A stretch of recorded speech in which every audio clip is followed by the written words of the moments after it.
కాపరులు పొలంలో ఉండి రాత్రి వేళ కాపలా కాసుకునేవారంట. అంటే గొర్రెలు ఏదైనా పూలు వచ్చి ఎత్తుకెళ్తాయి కదా, అటువంటిప్పుడు గొర్రె కాపర్లు కాసుకునేవారంట. మీ అందరు సైలెంట్ ఉంటే మీకు బాగానే పడుతుంది.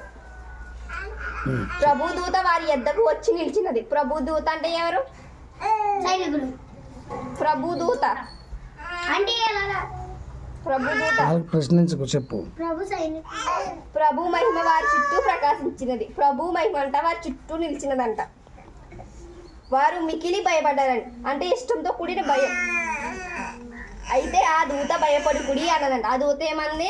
భయపడకుడి. ప్రజలందరికీ కలగబోయిన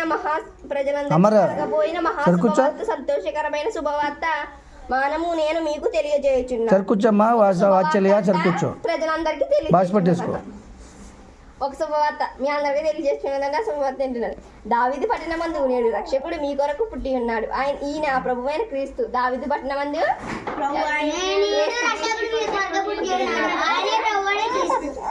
అని చెప్పిందంట. దానికే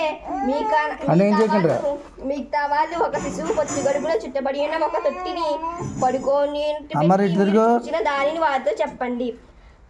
శిశువు అంట పొత్తి గడుపులో చుట్టబడిలో పడుకుని ఉన్నదంట. దానిని వారితో చెప్పిందంట. వారితో అలాగని చెప్పిందంట.